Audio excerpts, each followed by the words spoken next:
going on, Rob? How you been today? Pretty good. You just got your ass beat for a bit, you said? Yeah, just went and did some jiu-jitsu and got beat up for an hour. And so How long you been rolling for?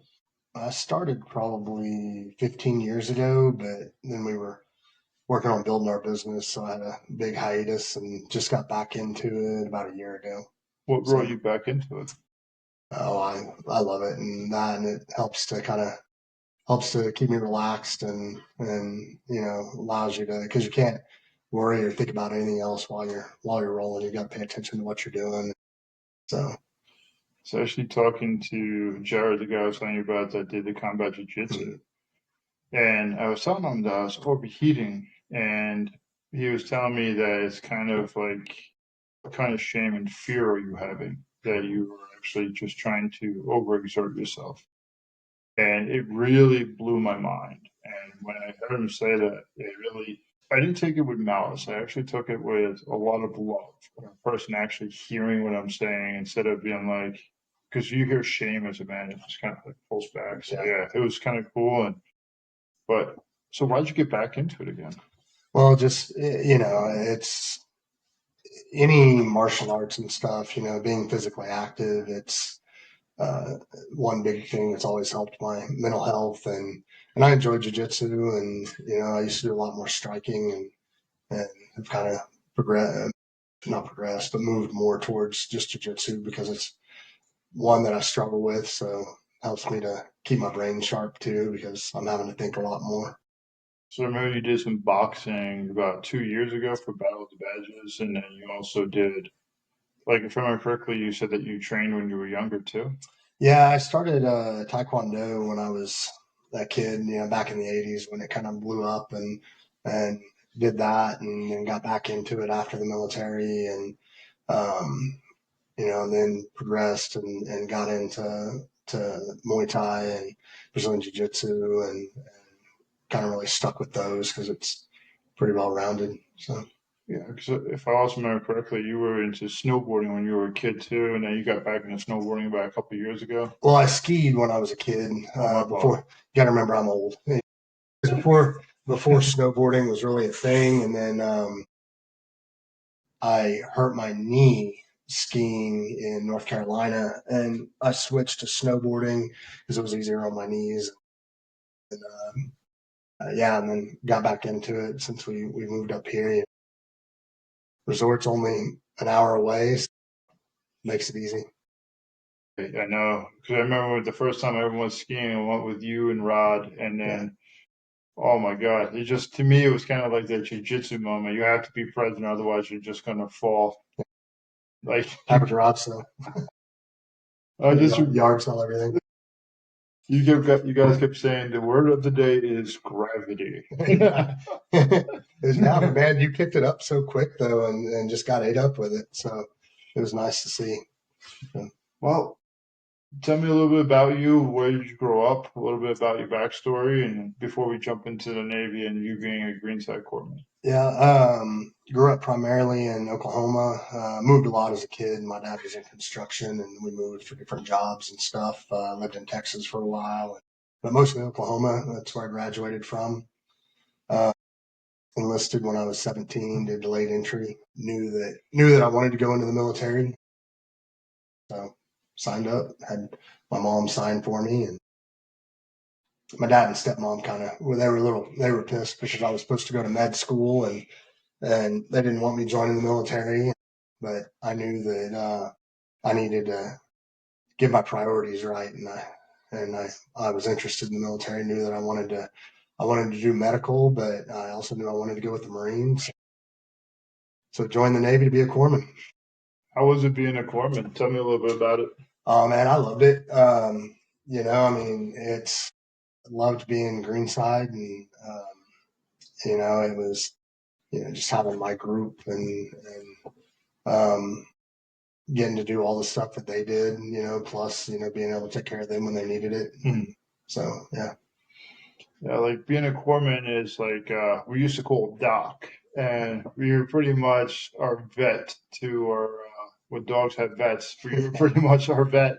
It's like, oh, Schmuckatelli, guys. I'm stuck in the toilet bowl. Yeah. Call Doc. So yeah, usually given IVs after the after a long night, and you know, making sure none of the Marines pass out during shot call.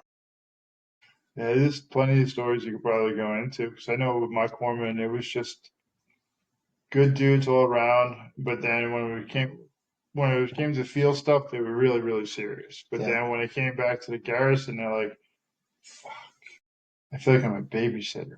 That's there's a lot of that, especially when we'd go out into town. I was usually the one that was having to watch everybody and keep everybody out of trouble, and but I mean, it was part of the job, and I still do it today. I mean, I'm in college classes with a few Marines, and whenever we're out doing stuff, I still feel like it's my responsibility. Yeah, So it's just kind of one of those things that gets ingrained, but it's also just taking care of your friends. it's So it's definitely important to be taking care of your boys, and then on top of it, it's just even like your gals too.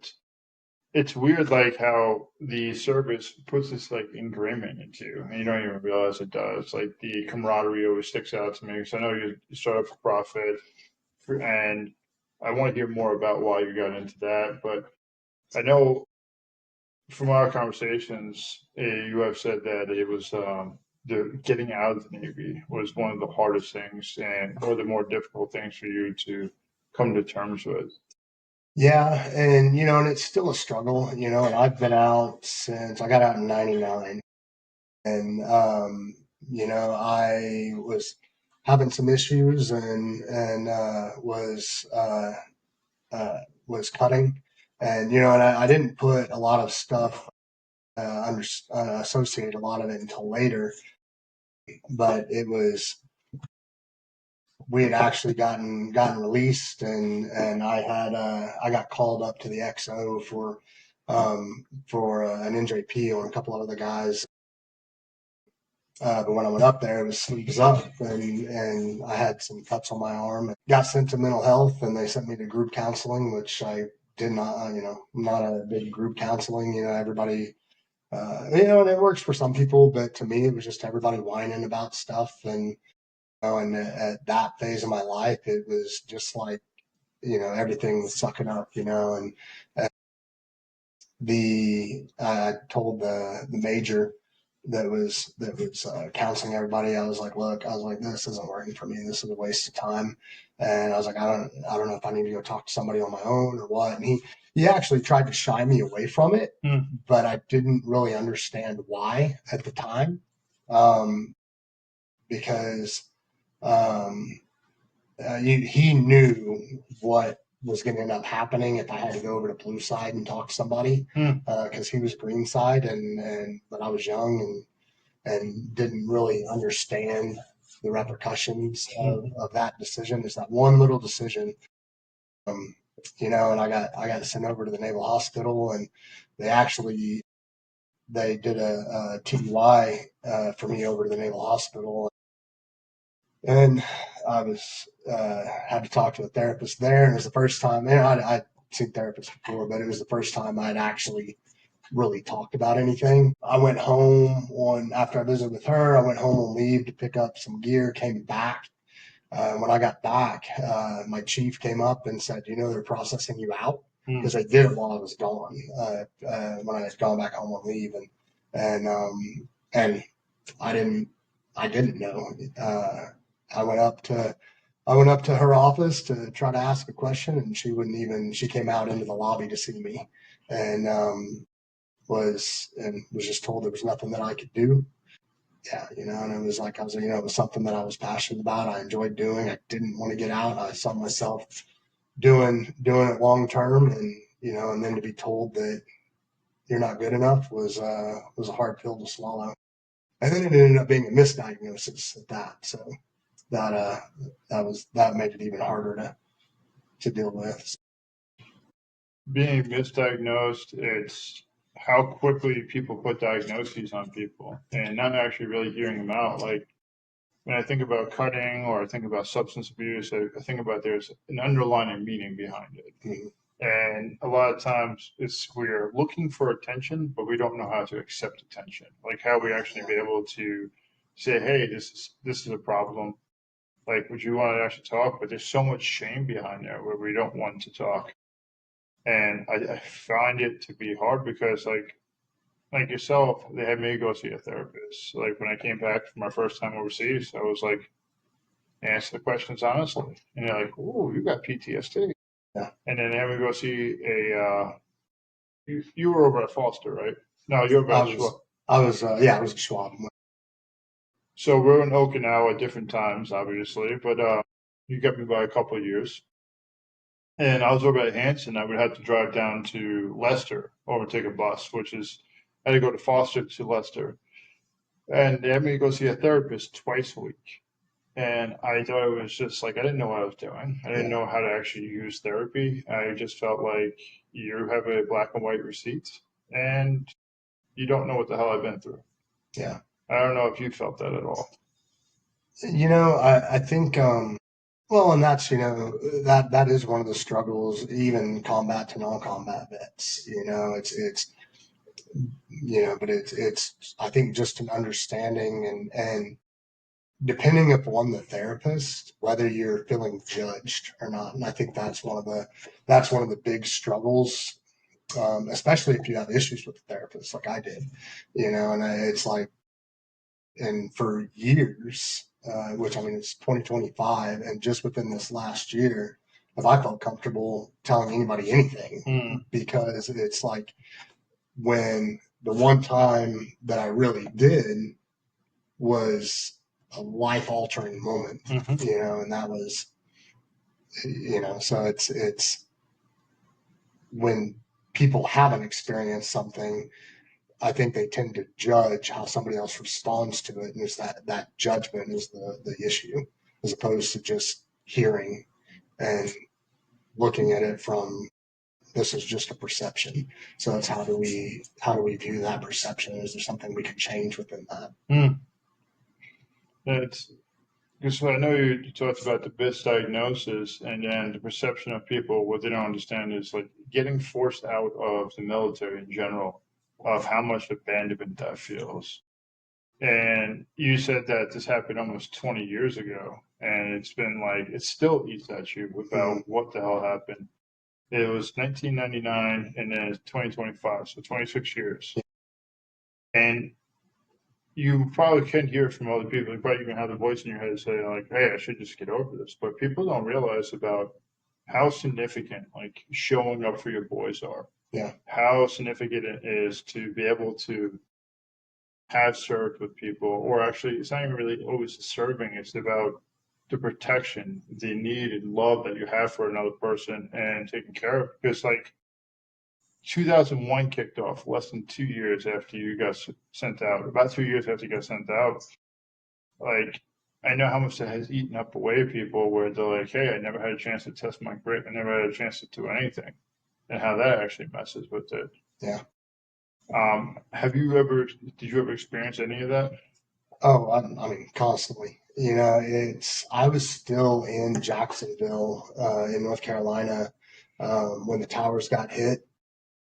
Um, I knew people in recon that they got geared up quick, and then after the war popped off, a couple of guys. I mean, we're the unit that I was with is fortunate. The mortar platoon that I was with, they only lost two guys.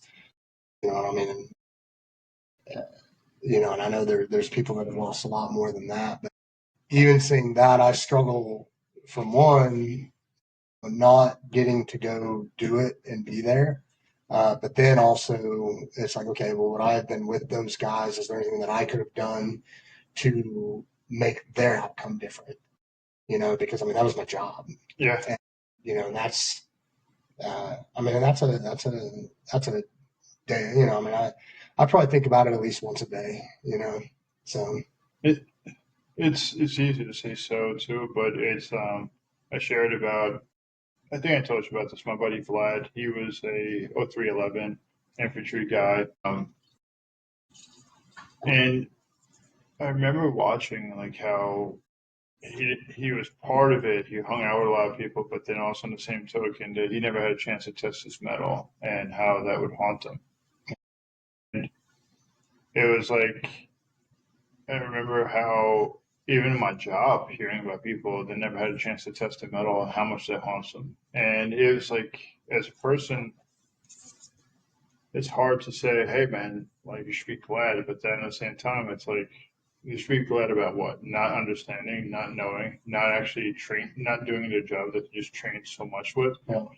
And the fact is that it's like this huge survivor guilt of, hey, these people went into war without me, and how could I actually be able to fix them, or how maybe could we have just done something different, or maybe it would have been me. And there's so much Yeah. this other cycles that go through our head that it's hard to have this conversation with people because there is a lot of judgment, and sometimes there is quite a bit of dick measurement contest as well. Yeah. Well, and I mean, we see that all the time. I mean, you see stuff online where you'll get somebody that'll give another vet a hard time because they don't have a combat action or something like that. And it's like, and I think that's part of the struggle within the brotherhood is that, you know, a lot of times you get those people that didn't have the opportunity that feel bad that they didn't have the opportunity, but then you've also got those people that will make other people feel bad because they don't have something. Mm-hmm. And and it all goes back to judgment, as opposed to just looking at everybody has struggles, Mm-hmm. and and it's everybody's struggles are going to be a little bit different. And even if you've had similar struggles, how somebody processes and deals with that is going to be different. You know, and I think that's we a lot of times we're just doing it to ourselves as well. So What have you found to be helpful when you're actually starting to get down, or helpful to really express like that vulnerability to allow yourself to get closer to people? I think until these last couple of years, it's I just didn't. The last couple of years, moving here, and hooking up with like you and Rod and Chris Inget and some of the other guys, and really being establishing those relationships to where you could see other strong guys feeling comfortable to talk about things, and where you don't feel that it's like I can say what I'm feeling without judgment. Yeah, we'll rib each other every once in a while Mm-hmm. over different BS, but even that is coming from a place of love. And so I think that's a big thing, is finding the people that help to make you better, or to um, just make you feel more understood. And but then it's more of the times when you're not around those people is when it's the struggle. So, and that's where extracurricular activities, you got to find the good ones and not the bad ones. So, Yeah, it's easy because living here in Billings is a drinking culture for sure, and yeah, it's also a gambling culture for sure. But at the same time, it's like we have a veteran gym over here. We have the Veteran Navigation Network, which they're always trying to plug people into stuff. You have different relationships. We talked about Chris Hengate. Chris Hengate's a hell of a dude, yeah, smart guy. He's really concerned about holding the BA accountable to what they're saying, and I yeah, really love that. That's what he's doing, and I believe that we do need people to hold accountable. Like person like you said with Rod, I know you train at the Grindhouse and doing jujitsu. You even said before it helps you get more into the moment, and like these relationships. Like I was learning about this from a female friend of mine. And she was talking about when she rolls, it's like you give them the pound and then the dab, but you're yeah, saying, "Hey, we're going to try to kill each other, but very gently." yeah, And it's like, "Hey, I'm going to trust you not to really hurt me, but this is a very altering experience." And mm, they have found it to be such a healing thing because I don't know how you were, but I know I didn't really like to be touched or held down or restrained for a while, especially when I got out of the service. And like everything in me wanted to create as much space as possible so I could be able to have time to react instead of actually having somebody force and hold me down and actually shown me it's safe. Yeah, I mean, I didn't really have, at least not that I noticed, that issue, but I also had done stuff like that before. And so I didn't really, which I mean, I did a lot more stand up, and you're still keeping people away. But I don't know. For mine, it's really just, creating, getting rid of any other thoughts, just really having to be centered on the moment. Um, which I think is such a big struggle. Is that a lot of times we're thinking about so much, and I mean, like I've had that conversation with Rod, and maybe you too. Is we're always looking at all the different things. Okay, what can happen? What am I planning for? And whether you go to combat or don't go to combat, that's I mean that's just how we're taught. It's like you're pre-planning to avoid problems. Because I mean that's the what is it, the 5 Ps or whatever, piss poor planning prevents, and and so and that's just gets really ingrained, and then when you're in, the guys that I've talked to that have been in combat, well then you're also looking for, your what's in the road, what are the different things that we got to be paying attention to, and it's always there's always just this almost anxiety that we learn to control, but then after we don't have to really do it anymore, all of that's still there. Mm-hmm. And and when you're doing things like whether it's boxing, whether it's jiu-jitsu, whether it's Muay Thai, you can't do that. You're planning, but you're in that situation, and you're dealing with that situation, and once you get comfortable with it, it's and that your training partners doing the same stuff, and and there's so it's like, oh well, that didn't work, and I'm still okay, and now I just got to move to the next thing. So Mike Tyson's quote comes in my mouth and my head when he says, "Everybody has a plan until you get punched in the face." Yeah, but I know you kept saying combat and non-combat. I've met so many people that are non-combat veterans, like especially with corpsmen or medics, and how what they went through actually haunts them. And there's people that like the first guy I interviewed, he was a generator operator, repaired to fix it, and he was over at the SSTP, and he was talking about how um, his thing was always just trying to keep it up because there was one time this doctor came out bloody and saying that you killed the patient, and I've heard about other corpsmen where they were like, hey, it was like it's not even a suicide that actually got to me, but you can actually hear in the voice inflection how it changes, or like how all these little traumas, the little T's, actually add up into monster T's, Yeah. and like it's interesting that sometimes we don't actually be able to validate that. Hey, a bunch of shit happened in the field. Did I catch everything? Did I not catch everything? Yeah. You talked about cutting, and if you don't mind, I would like to. If you want to go back there, that's cool. If you don't, I totally understand. But like with cutting, it's like you're being observant of other people's like physical actions, and then you're also hiding yourself from other people. Yeah.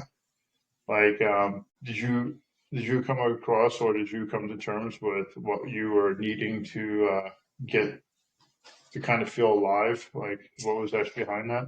Uh, no, not really. One of the things that I figured out was because I got in, um, and this will kind of goes back into like fighting sports, but um, the when dealing with uh, sorrow, dealing with shame, things like that. I think a lot of the corners around that, but the different outlets, and I figured this out, probably 10, 15 years ago, because even though I had stopped cutting, I'd gotten into tattoos and piercings, Mm-hmm. and then and then getting back into fighting sports. And there was times when, like even when I was training for the boxing match a couple years ago, it was like if I was having a hard day, like all I wanted to do was spar. And it wasn't about me punching, it was about me getting hit. And it was Mm-hmm. about that pain reception. And whether it was tattoos, piercing, whether it's fighting, it's almost like accepting punishment. And I never correlated it. And like I said, it was probably 10, 15 years ago. And I was like, it's the same thing. It's as opposed to, but it's accepted, but it's the same thing with drinking and drugs, Mm-hmm. and which I did that a lot too. And which is why I don't drink anymore. And, and I got away from a lot of that stuff, but it's like, there's those times when it's like I need to get punched in the face, Mm-hmm. and it's and being able to take that, and it's a punishment of sorts. And I go to a therapist here, and we dive into stuff. And and we've talked about, you talk about those traumas like that. I dealt with one suicide when I was in mainland Japan, and had a blast injury when I think we were in mainland Japan there too. And it's like I don't feel like they affected me. But I know, like, with the therapist, it's like, well, a lot of times we experience those things, and we don't really acknowledge how it affected us. And a lot of times that's the stuff that just, as it builds up, and then you get those whatever trigger moments. And and you get somebody who turns in front of you on the street, and you want to pull them out of their car and Mm-hmm. stomp them into a puddle. It's interesting because it's like you having that pain brings you right back to the present, and Yeah, it's like I don't want to say it's just a distractor because you see people what they'll do is they'll take those little rubber rubber bands. bands Yeah. and then smack it so like it'll distract them. Mhm. But like I know my brother Alfie used to love getting into fights because that was what he was new when he was a kid, and then on top of it, like he goes back to that type of aggression with certain things, and he's been changing over the years, which I'm really happy. But thinking about like what am I really trying to get from it? Like you said, it was just like a acceptance of pain. It was acceptance of like the needles or the as far as tattooing or piercing Yeah. or actually being striped. It's like holy fuck, I'm here. Yeah. I'm still alive. I still made it. Like you talked about the suicide in Japan, man. In Japan, is like seeing a dead body for the first time changes you. It's like especially when it's all of a sudden instead of just being like, hey, it's grandma, she's 86 years old, she has cancer. Yeah. And when it's just like, oh, what did I miss? What's going on? Yeah. And even if it's like you're not part of it really, it still haunts us. And it's like we all start catching ourselves thinking back to what did I miss? And then all of a sudden, if we get that little smack, like, oh, I'm here. I'm still driving. I'm actually driving down what would be I-90 over here instead of, or the 405 over in California. It's just very, very different. Yeah. Well, and there are those times when you turn your head off. I mean, I worked fire and EMS too, and and ran, and any time you would see, ran multiple suicides. And and it's like you get there, and it's like when any time you're dealing with that, it's you're not processing or attending. You're providing whatever Mm-hmm. care. And so I mean, and that's, but I don't, like, my sister died 15 years ago, Mm-hmm. and I went on a 20-mile bike ride and went to work. It's just there. It's just you get to where you process death differently. It's like, because people die. And it's um, trying not to. And I don't even know if it's a try. It's just you just don't deal with it. I guess it's like, well, it happened, and then you go on. You move to the next thing. So I've learned this, and I don't know if you view this, but this is what I learned for myself: is we were told this time in the morning is a time to do a mission, and you never really get back to the morning. Yeah, You never really get back to what emotions you're feeling. Because when my dad died in 2020, then my oldest brother died in 2020. 3 months apart. It was like I can never call my dad up and ask him again how to do something, or I can't actually tell him, "Hey, Dad, this is what I did." It's like I realized that one of the worst parts of it for me with relationships is that relationship is finite. It's over with. Yeah. It's like there's no more new memories, and then how that frustration and other shit builds up. But at the same time, it's like, oh, yeah, this really fucking sucks. Yeah. And like as guys, we're kind of told or groomed in a way to be able to say, hey, just keep pushing because you gotta put food on the table, or somebody else needs to cry. You can just be tough for them, but at the same time, it eats at us. Well, and I think with that too is, as the, old school thinking where we're the provider, there's so many aspects of it. We're the caregiver, um, and when you're in a relationship, it's like, well, I've got to take this on so I don't put stress on my significant other, um, because we do. I mean, we feel like we've got to bear that weight. Mm-hmm. And, so but that's where I think having those other relationships, the relationship with you and Ron and stuff, where you have that outlet where you're not putting stress on somebody else. But then I think the other important part to that is surrounding yourself with the people that are either one just going to listen, or they're helping you to think better or to find whatever proper path. Because a lot of times you get people leading you down the wrong path, Mm-hmm. where it's like, oh man, I'm sorry you're having a hard time. Let's go grab a drink. Yeah. Where that's not necessarily what we need. Mm-hmm. And because that doesn't accomplish anything. And it's like when we have our conversations and stuff, it's like it's I like the ability of the people that I've surrounded myself with and helping me to think about situations differently, or just that different perspective, you know. So I think with the relationship that you and I built and several other people have built, it's more of I'm not trying to fix you. I'm just asking, I'll ask a question just to ask a question to understand the situation. And I believe when I ask those questions or when you ask those questions to me, it's more of like, huh, I didn't look at it from that else. Or you asked me a question that I thought I understood the answer to it, but then it was like, I actually did not ask myself this question. And it's a little bit, I don't know, it's not frustrating because it's coming from a place without judgment. Yeah. It's coming out of a place of curiosity and compassion. And I think that's a huge thing when we start looking at different brotherhoods and relationships. It's not about like waiting for the other person to fail. Like there's so many transactional relationships I grew up with where they were like they're waiting for somebody to fail. They're waiting for them to falter. So they will see you couldn't do it.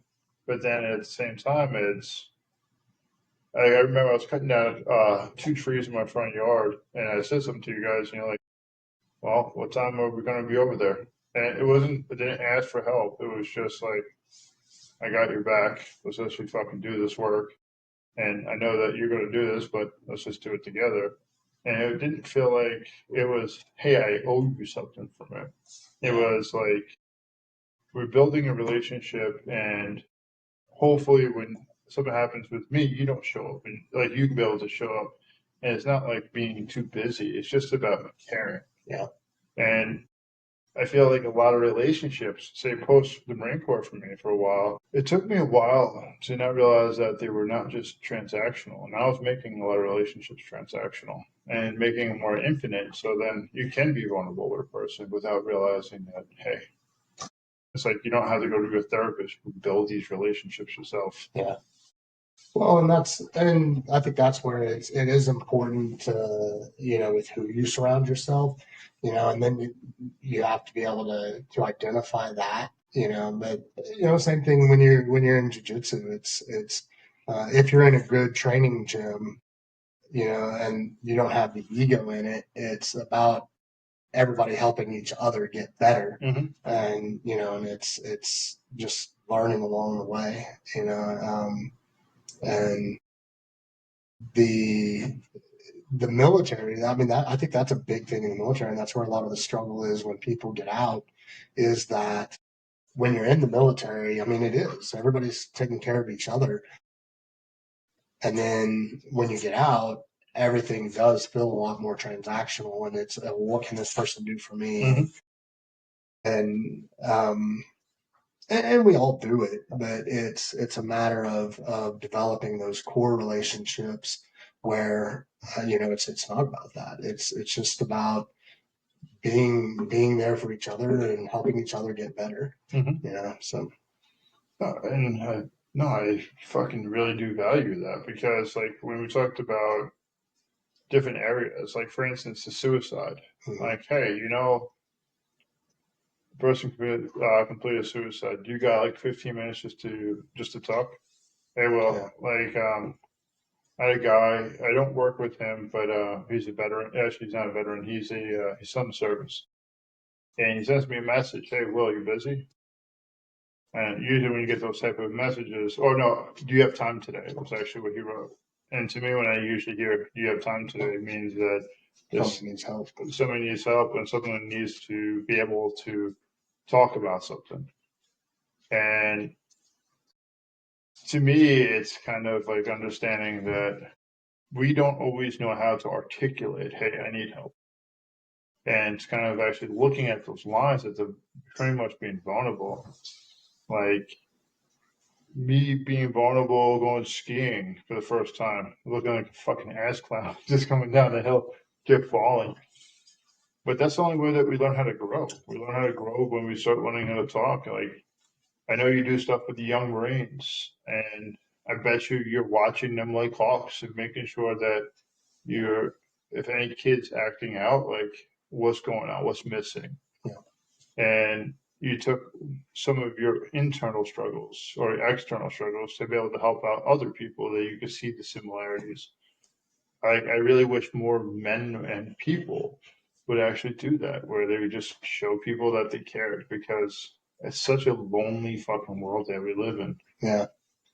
I think I mean there's some changes going in the right direction, and a lot of it's coming from vets. Or at least what I see. But the algorithms are always putting what you're looking at or talking about, but it's you're seeing a lot more people, saying, "Hey, it's okay to do this." But there's still a lot out there. I talked to some of the active duty guys, and there's still that risk involved. Because it all depends upon leadership. If you get that good leader that is willing to pull you aside and have a discussion with you without reporting something to the chain of command, that's going to be detrimental to picking up rank or changing MOS or whatever, but there's always that fear there because it depends upon how the leadership's going to respond. And it's the same thing once we're out. It's like, well, how is this person going to respond? And it's but there's movement to make it more normal. But it's also when you're looking at some of the stuff, it's like people try to make the pendulum swing so far over, and and saying classifying stuff as toxic masculinity or this or that, but then when you're looking at things, you can't talk about stuff and still be a gentleman and open the door for somebody or do this and that. And it's like going from what we think we need to be way over here to swinging it way over here. And it's like finding that middle ground where it's like you can be strong, you can do this, and you can, and you can talk about how things make you feel without being way over here. And you don't have to be the hard, nothing affects you and stoic on everything. And so And I think it's a matter of trying to really find that middle ground. But So I guess I look at you as a tough dude, and I look at you as also being successful. And then I also look at you as a father. Like, I remember when Rain hit her head when, thank God she was wearing a helmet, yeah, and she got a concussion. And it was just like, it was a TBI. it ended up being a TBI. And watching how it wasn't about you at that point. From that point on, it wasn't about you. It really was. It was about your kids. It was about observant. It was just like, hey, not suck it up. No, what's going on? Looking for the signs, looking for anything that you were visually able to, knowing when to cut it off, like the rest of the scheme, because you didn't want to risk injury. Yeah. And it wasn't about you actually always just enjoying yourself. Like I've watched it where you bring out your son and you go out skiing with him, and you'd be snowboarding. He's actually snowboarding too, and how it's very different. Like, and then when it's just you, like you have that soft side, and I think that soft side is what also enhances your strong side. It's kind of not being like a boulder, but it's being like water, where you're able to be fluid between both and not needing to just only attack things from one way. Yeah, and I think a lot of that is, you know, I really try to be pretty conscientious on a lot of things. Um, Growing up, it was, my dad wasn't real. He was more of the not the caring, hugging, and stuff like that. And so I try to be with all my kids where showing them the difference between it's okay to show emotion and things like that. There's times to suck it up, and there's other times to where okay, let's look at this, deal with this, and and there's times where it's like, okay, let's deal with this for a minute. Okay, now we need to move on with what we got to do, and that's where I've really tried to change perception for my kids and help try to help them see bigger picture and look at how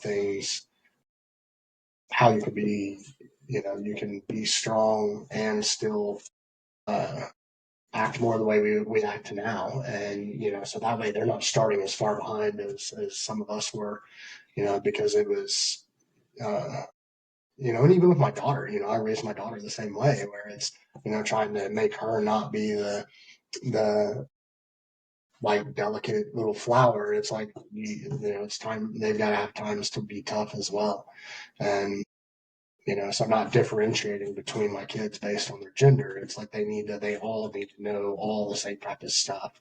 So Hmm. Yeah, it's interesting. Like, have you noticed a huge difference between your leadership from your firstborn to your lastborn? um, I don't know about the leadership on it. I know. I mean, we've got it's. I think I have grown a lot, and I'm sure that makes a big difference.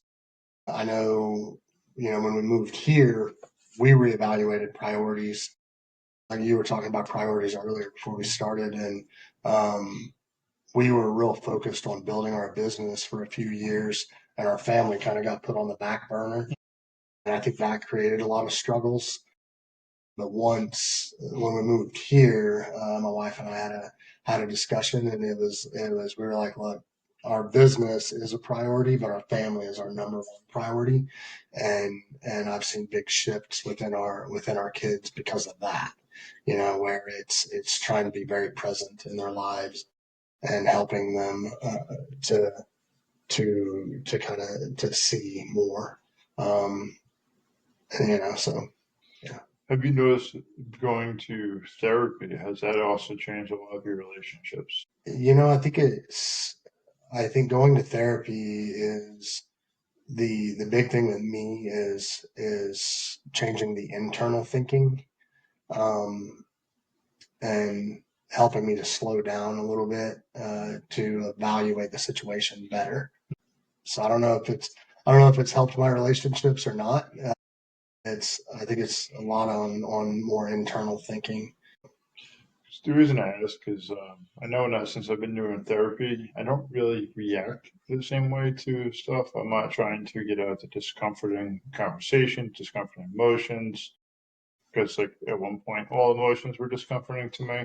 Yeah. Not to be making it too much of a joke, but like I realized that once I was able to release a lot of my stress and understand where the stress was coming from and understand what the emotion was, talking to another person, I have more tolerable like bandwidth I can handle. And I also started to realize that the way that they behaved wasn't personal to me. It was Yeah. just them. That's why I was curious if you noticed like where you're interacting with people, because I know like my family at one point I would get angry and they'll start yelling. Now it's like cool. Hey, I'm proud of you for all the small steps, and then I also will be I'm proud of you. It's just instead of just trying to go more the baby, instead of saying, "How come you didn't listen to me this first time? I told you this before. Now you're listening to somebody else." So that's why I was just curious. Yeah, I think, um, a lot of mine looking at emotion regulation, but the way he explained it to me is it's like, okay, we've got our mood line running along here, and it is you hit a speed bump, and something happens, uh, and so our emotion comes down here, whether we're upset, whether we're angry, frustrated, however the change in emotion, and a lot of times it's we stay here Mm-hmm. as opposed to we drop down and we think about the situation and like you're saying, where it's like, hey, this isn't an attack on me or whatever the situation is, and then we reset back up to our baseline. Because a lot of times, what will happen is we drop below our baseline, and then we're going along lower, and then something else happens, and we drop lower, and then you get more into, as you progress, then you're getting either into depression Mm-hmm. or you're getting into this rage tirade, so it's like because you never reset to your baseline. So I think a lot of it is dealing with a lot of mine. It's dealing with the situation um, at hand. As opposed to ignoring and brushing off, it's like, okay, well, look, well, and actually, I guess it has. Because there's been a couple times where my wife and I've gotten into arguments, and instead of us just being angry at each other until we're no longer angry, we'll actually sit down and talk about the situation. So yeah, so I guess that has been a change. So I had to talk it through. So No, it totally makes sense because you talk about the drop downs, drop downs, drop downs. Like I was having a conversation just 2 days ago for the one I'm going to be releasing, like I said, on July 1st. He was talking about sleep and how a lot of us have bad sleep, especially from the military. And I was talking about stage 4, where Dr. Matthew Walker talks about REM, which are slipping mhm. away memory. And also stage 2, where you start actually being able to like process what happened to the day, and then like how night terrors or things bothering you. And I'm not saying for you, but I'm saying for me, like when I start getting more under control or saying, cool, well, welcome back again, instead of just being really frustrated that this thing, it doesn't just stop. Um, what I learned is that it doesn't take as much energy through the day for me. Because at one point it would be like, I don't want to go to bed. This sucks. This is just rough. And now it's like, cool, I'm out of bed. All right, I'm gonna take a shower. I'm gonna take a little bit of hotter shower so I can just feel the tingle, and then all of a sudden it's better. But also, like I learned too, is pretty much emotional management. I think about it, I start processing things, and then I think about how I want to go across the day because Monday, or actually, since I work 4 10s, sometimes some of the things I get into is really, really heavy. And then I'm like, what they're saying is not mine. Right. What they're saying is theirs. And coming from a person that wanted to always be a fixer, I'm like, oh. this is not something I can fix. And I had to learn that from therapy because I was thinking in my head, I learned that I wanted somebody else to save me. So that's who I was trying to create, somebody to save me. And I was trying to save other people because I thought that's how I actually was able to show love because I felt like that was part of what I was missing. And now I'm actually having this type of relationship change because again, it was like the whole podcast premise is about normalizing men's mental health. And the area that I really was looking at was like, how do we reduce suicide and how do we reduce divorce? Because 50% more than 50% of suicides happen after a end of a relationship or really an end of a relationship from graduation to having something that's a huge change in our life. Yeah. And how do we actually have the emotional regulation so we can be able to deal with these spikes while going towards heavy amounts of substances and other areas. So that's why I was asking you that question, just to be hopefully other people can hear from a different type of context. Yeah. Yeah. I think it's all of it is, you're dealing with some sort of loss. Because even getting out of the military, whether it was regular EAS or whether you're getting processed out, that's a loss. Yeah. And especially when if you're in a tight knit platoon, it's like, well, if you're leaving or they're deploying or whatever, well, all of your friendships are snatched away. Yeah. And and that's a struggle. That's a huge struggle because like the guys that I served with, like we would shit, eat, and piss next to each other, and it was normal. Yeah. And then we have people all across the states now. I just lost one to he OD'd, and it was rough. I was supposed to make it back. I was supposed to go to his funeral, and my flight got jacked up. But we think that's what we want is to get out, but we forget that we have the people that know us at our roughest time or rawest time are no longer there, and it's also hard to build trust with people. Like if you share something with somebody, are they going to use it against us? Yeah.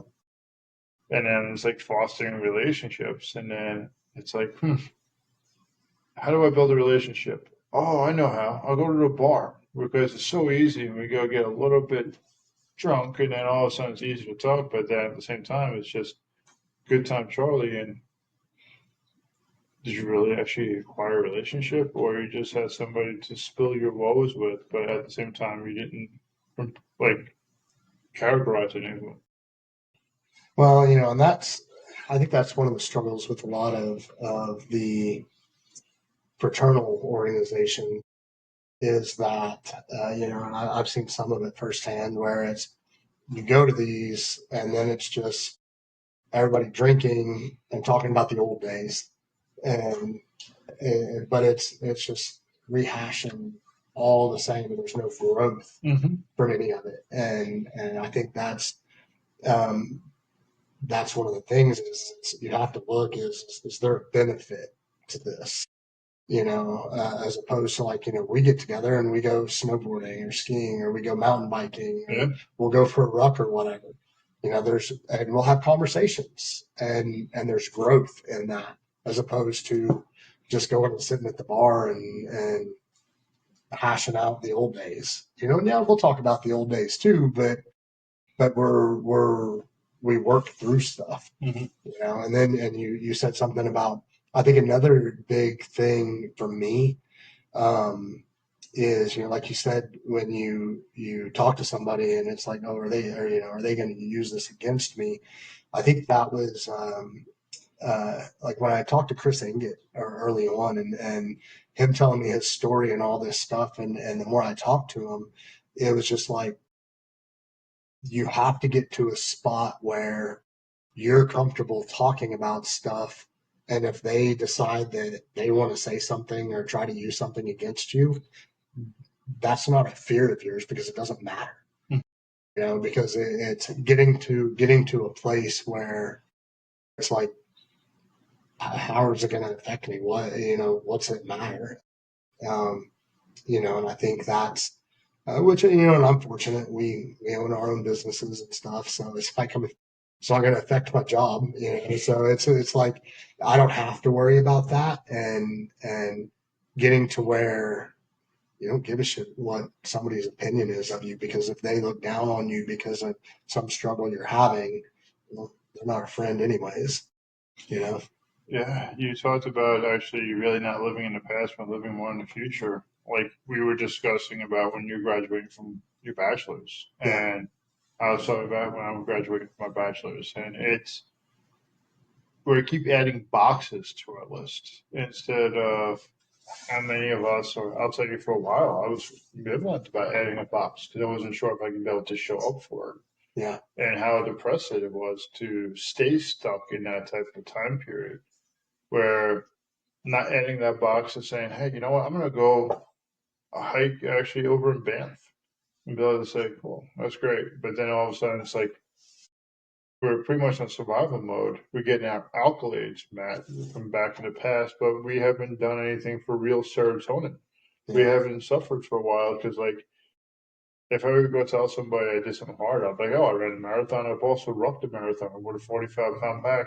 I'm not going to tell you about the easy stuff where I rolled out of bed in my underwears and I just had a freaking bag of Cheetos, watched TV today. Yeah. Like, what do I'd rather say I did nothing than Yeah. actually say that. And it's interesting, like trying to work towards more of who you are and working towards the best version of yourself because you're giving like more joy, like more peace in other people's lives, and at the same time, you interact with other people and you realize that hey, you know what? Maybe they need to actually have their vibration shaked up a little bit. Let's get out. Like, tell me a little bit about FAFO because I know that's an organization that you are looking to do. Mhm.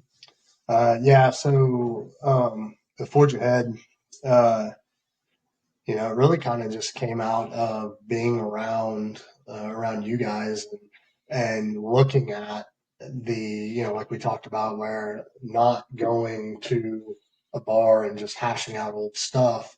It's looking at ways to build relationships and get out and do some fun, crazy stuff, and stuff that gets your adrenaline going, and helping to boost cortisol levels, stuff like that, and being able to start building those relationships, and to where, I mean, that's the ultimate goal, is relationship building, so that if somebody's having a struggle, they feel comfortable to be able to talk about that, and then working with other organizations like BNN and these different groups, where if somebody's having a struggle, trying to benefit from somebody else's knowledge. And I kind of saw it as like, if you're an NCO, you get a non-rate coming in, and well, you have to show them how to do things. And so being able to put them with people that can help them navigate problems, people that have been there and done it before. And because that's where a lot of people get frustration, like even with dealing with the VA, I've been really lucky, dealing with the VA. I've only had a couple of issues. But I also have the medical knowledge to be able to know what to say and how to navigate things and stuff. So that's a benefit to me. And I've talked to other people about struggles they've had at the VA, and they get frustrated. And there was one time I went to the VA here, and I'm walking up with my kids, and I saw an ambulance and the fire truck, and I was like, oh, well, maybe somebody had a stroke or a heart attack or something, because they can't really handle that. They need to be shipped off. But then as I'm coming up, the guy gets wheeled out, and he's strapped down to the gurney, and PD's walking out too. And I was like, oh, and I kind of nodded at each other, and it was like, oh, you had a bad day. And it got me to thinking that when people are having those bad days, they're usually trying to deal with something they don't necessarily understand, or they don't know how to convey it to the provider. So then it's just button heads, and then they punch the provider, or they do whatever, or they raise their voice, and then they're getting shipped off. Then so it's trying to network, looking for ways to, well, if people are having those struggles, be like, hey, great, this is the person you need to talk to. Let's get you connected with them so they've got a team to be able to work with. So they're not having those bad days or not as many bad days, and I think it's about helping people to feel like part of a group again and feel, they're not just doing everything on their own. So, I know I told you about some of my bad days, and I actually said it before on here, going to a psych ward and going to a residential treatment program for 13 weeks, the psych ward for 7 days. You had a bad day, or you yeah, might have been having a bad month. Great, man. yeah, Let's talk. Great, man. Let's get you help.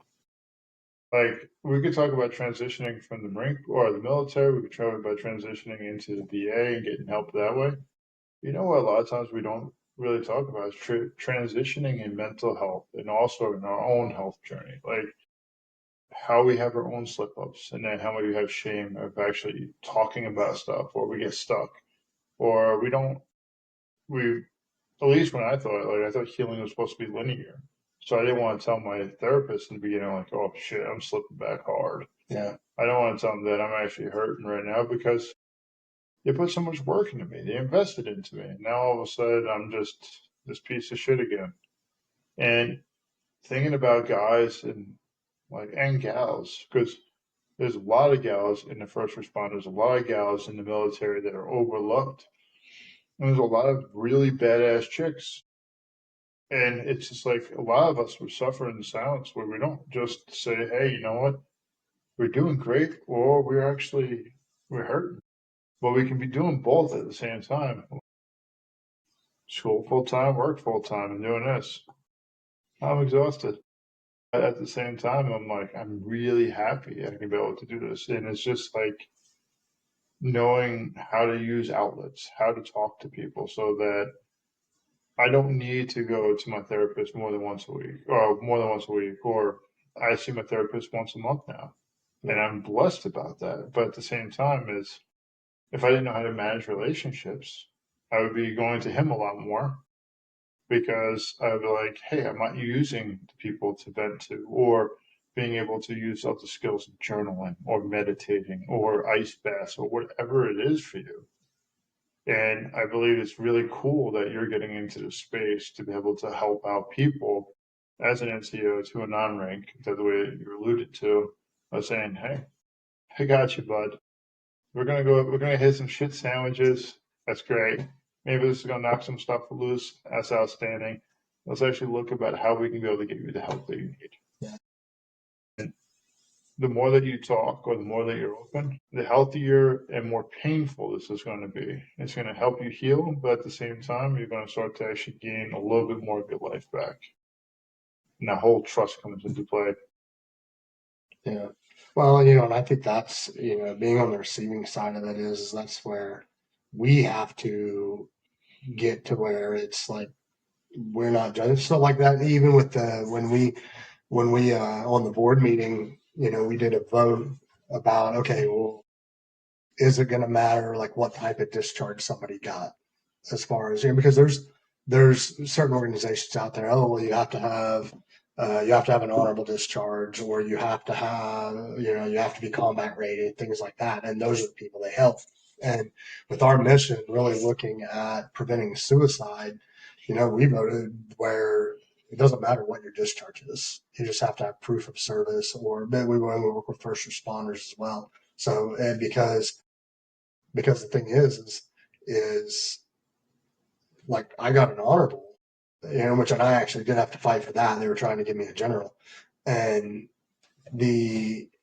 but if I had gotten an OTH or if I'd gotten a general, well, that affects a lot of stuff but then it's looking, okay, well, and it's just compounding, it's Yeah. just stacking more shit on, which affects mental health even more. And so it's like where it's like, I'm not going to judge you because of your bad day, Mm-hmm. and I think that's a big thing because we do all have those bad days. And, and even when, like you were talking about, is you have those moments where you backslid for, or, whatever you want to call it. It's like, kind of look at it as people trying to get out of addiction, It's like, oh, you had your 3-year pin, something happened, and and you took a drink, and you went and got drunk. It's all right. It was a hiccup. A1, starting back over, because it's you're progressing, and none of us are perfect, and so, and if we get something that we haven't fixed yet and it triggers us back into old habits, then we have, oh, well, now we've got a different spot to work on. But if we stop working, that's when we lose everything. It's like, hey, it was a hiccup. Let's keep going. Not a big deal.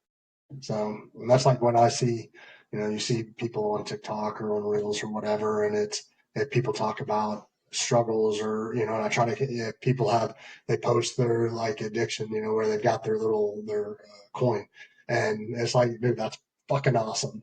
Congratulations. It's just because that's the thing, it's that stuff that, hey, you're doing great, or you see people that are trying to lose weight, they're 500 pounds or whatever, but they're, sitting down punching the bag, they're doing something physically, like, dude, that's fucking awesome.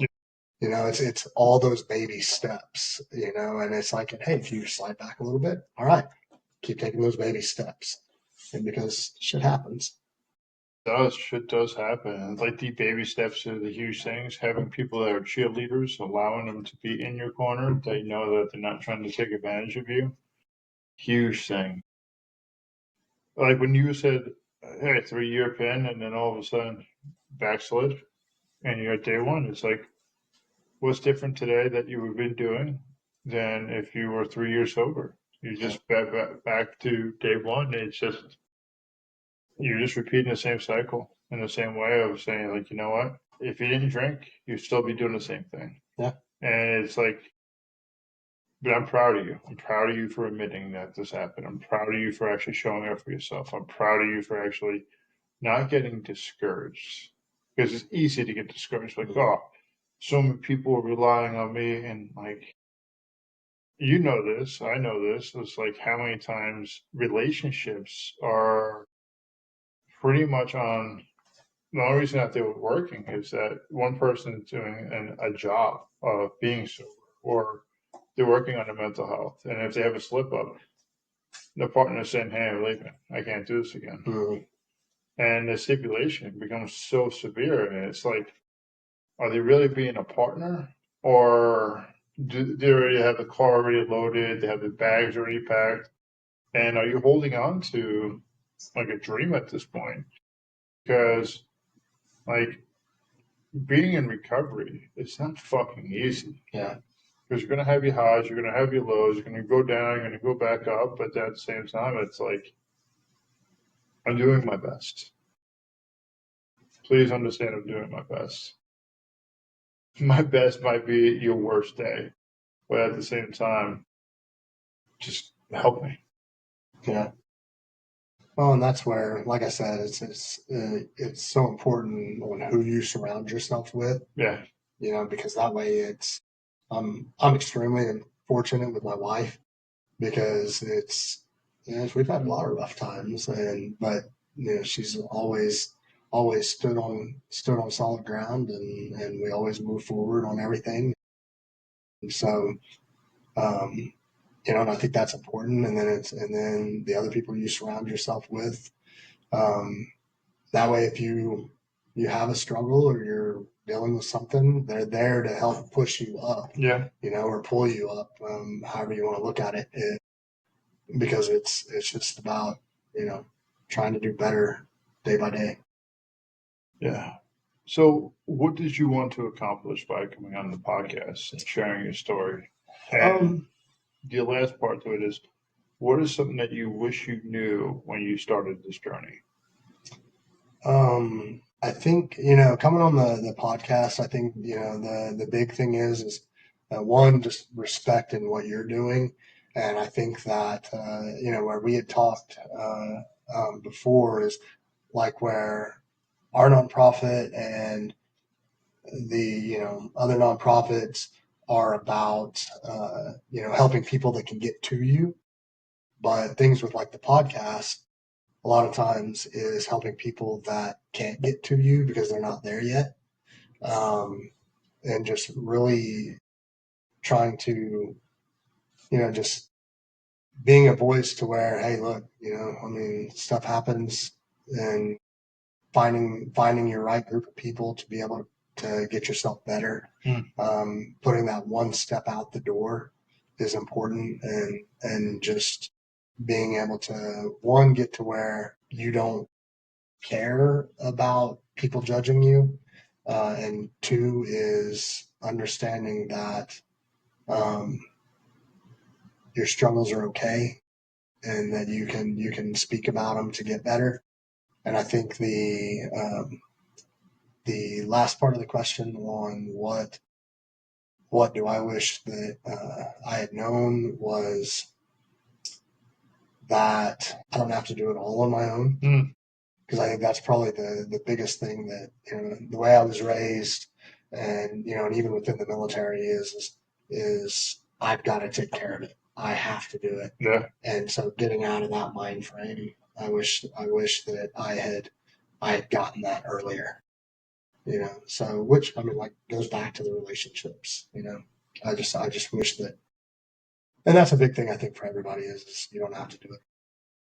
So Yeah, I'm telling you honestly, doing this podcast, first I wanted to actually help people, and something I took back from it, which didn't realize it was, of not doing it on my own. I have so many damn cheerleaders in the back corner that are helping and sharing and talking, and it's awesome. It's awesome to hear about, like, you sharing, like, hey, you don't have to do it alone, because how many times as guys we feel like we need to do it alone, and when we do it alone, a lot of times we just keep digging a deeper hole, because it's harder to ask for help. It's harder to say, hey, can somebody just help me out? And we might go to other means to be seen, which are a little bit more risky. yeah, But yeah. Rob, I appreciate you, man. Yeah, you too, brother. Thank you so much. Thank you. Sure.